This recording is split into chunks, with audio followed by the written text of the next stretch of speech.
mostrar a tela. Essas são algumas questões que eu vou ter que respondê-las para matéria de luz e som. Então, vamos responder a primeira questão. São 6 questões. Eu vou responder e tentar explicar. Questão número 1. Que cores de tinta são usadas pelas impressoras a jato de tinta para produzir uma faixa completa de cores? As cores são obtidas por adição ou subtração de cores?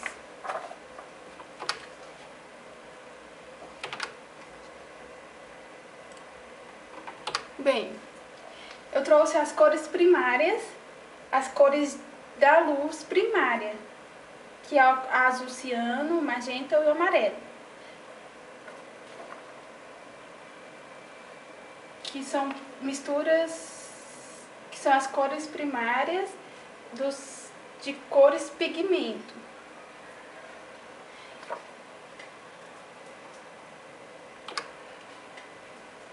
Seguindo os estudos de Newton, podemos classificar as cores pigmento inversamente à cor luz, pois é assim que os nossos olhos podem ver, perceber e misturar as tintas. Essa mistura de cor pigmento é chamada de mistura subtrativa, por isso que nas impressoras de tinta é a subtração de cores que prevalece. Porque elas são chamadas mistura subtrativa? É oposta à mistura aditiva que acontece com a cor luz, com a luz.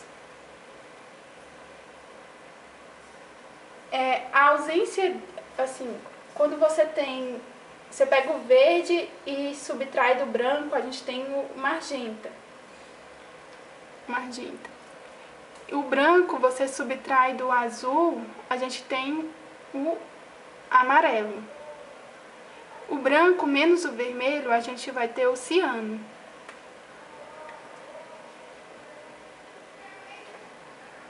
E a mistura dessas 3 cores primárias de cor pigmento vai resultar no preto. Questão 2. Por que não classificamos o branco e o preto como cores? Ora, o branco, como ausência total de cor, então a gente está falando de adição de cor de luz, ou seja, a luz pura é a ausência total de cor.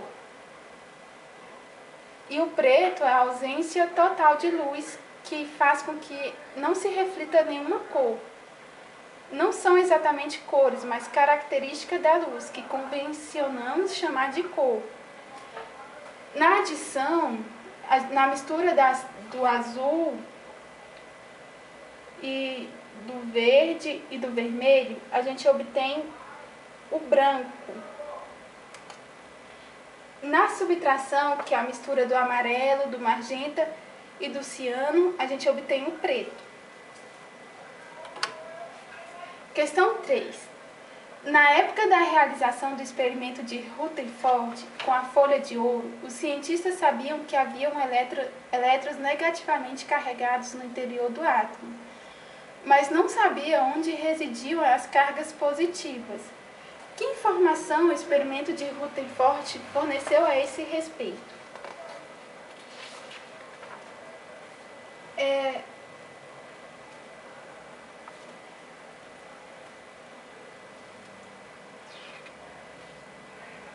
Grande parte dessas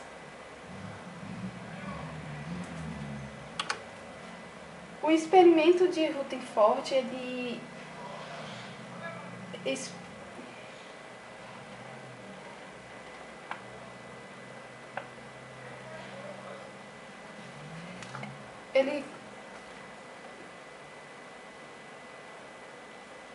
é assim, a equipe direcionou um feixe de partículas alfa proveniente de uma fonte radioativa através de uma fina folha de ouro onde, embora a maior parte deles atravesse a folha de aura, o que indica um vasto espaço vazio no interior dessa rodela da folha de ouro.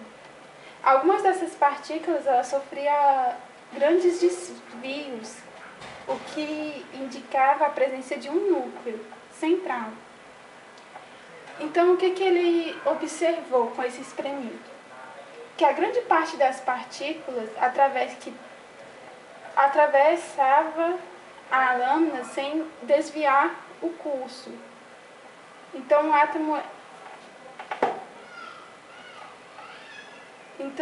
boa parte do átomo é vazio. No espaço vazio proveniente estão localizados os elétrons. E aí poucas partículas alfas ele pôde perceber que atravessam a lâmina e voltam. Esse é o processo de retroamento. Ele observou que deve existir um átomo em uma pequena região onde está concentrada a massa do núcleo. E algumas partículas alfa sofreriam desvios de trajetória ao atravessar a lâmina. O que ele observou que o núcleo do átomo deve ser positivo, o que provoca uma repulsão nas partículas alfas. Questão 4. O urânio é 238 vezes mais massivo que o hidrogênio. Por que então o diâmetro do átomo de urânio não é 238 vezes maior do que o átomo de hidrogênio? Porque quando a carga nuclear aumenta, os elétrons adicionais são acrescentados aos orbitais mais externos. As órbitas mais internas, então, vão sofrer um encolhimento por causa da atração nuclear que torna mais forte. Então, o que eu quis dizer com essa resposta? Quando a carga nuclear aumenta, elétrons adicionais são acrescentados às órbitas mais externas. As órbitas mais internas se encolhem por causa da atração nuclear, que se torna mais forte. Isso significa que os elementos mais pesados não possuem diâmetros muito maiores do que os elementos mais leves.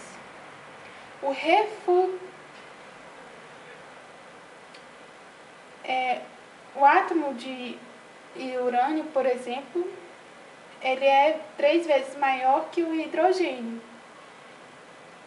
embora seja 238 vezes mais massivo. Tem mais massa.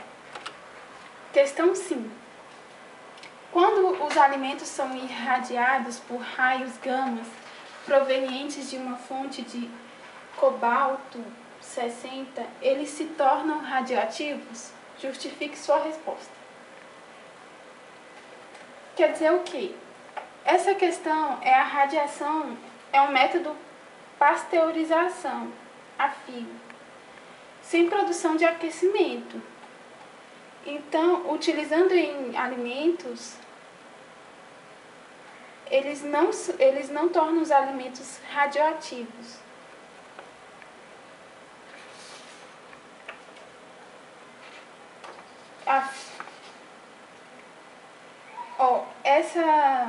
Esse processamento de alimentos e a radiação de gamas proveniente desse radioisótopo cobalto 60 não torna o alimento radioativo.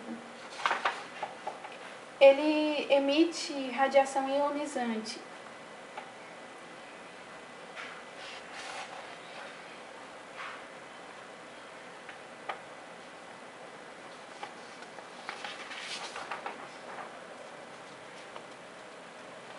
Ele vai apenas amadurecer o alimento mais rápido.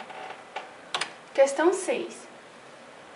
O carbono é adequado para medir A idade dos materiais: A, com alguns anos de idade, B, com alguns milhares de anos, ou C, com alguns milhões de anos. O carbono, ele produz uma radiação e o decaimento radiativo do carbono é a transformação natural do isótopo em um elemento químico em que um outro isótopo, um isótopo mais estável. O carbono 14 é produzido por reações nucleares resultantes de bombardeamento de nitrogênio por nêutrons presentes nos raios cósmicos da atmosfera. Depois de formado, o carbono 14, que eu dei como exemplo, interagindo com gás de oxigênio em condições específicas, sofre oxidação e forma o composto do CO2, que por sua vez acaba circulando pela atmosfera. Os seres vivos, por exemplo, eles recebem esse carbono 14 por meio do alimento e da água, mantendo um nível constante dele no corpo. Quando existe vida, a porcentagem do carbono 14 no organismo da planta ou do animal, de nós seres vivos, será igual à porcentagem presente na atmosfera.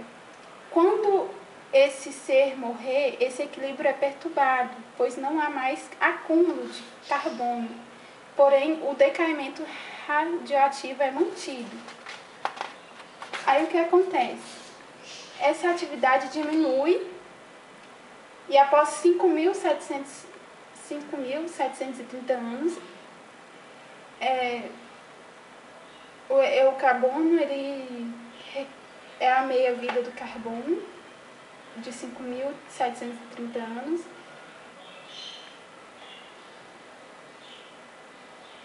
Então, esse carbono 14, ele não fornece resultados confiáveis para materiais com menos de 100 anos, pois ele não terá sofrido decaimento o suficiente para sua determinação. E também ele não é adequado para materiais com mais de 40 mil anos.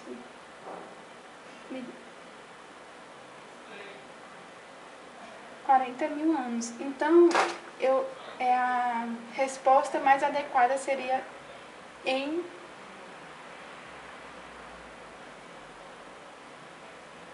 alguns anos não, porque 100 anos, menos de 100 anos não pode ser. Então, tem que estar na faixa de mais de 100 anos e menos de 40 mil anos.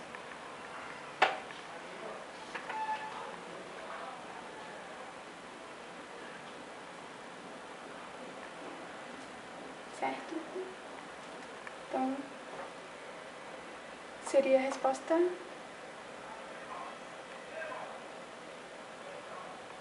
Essa seria a resposta.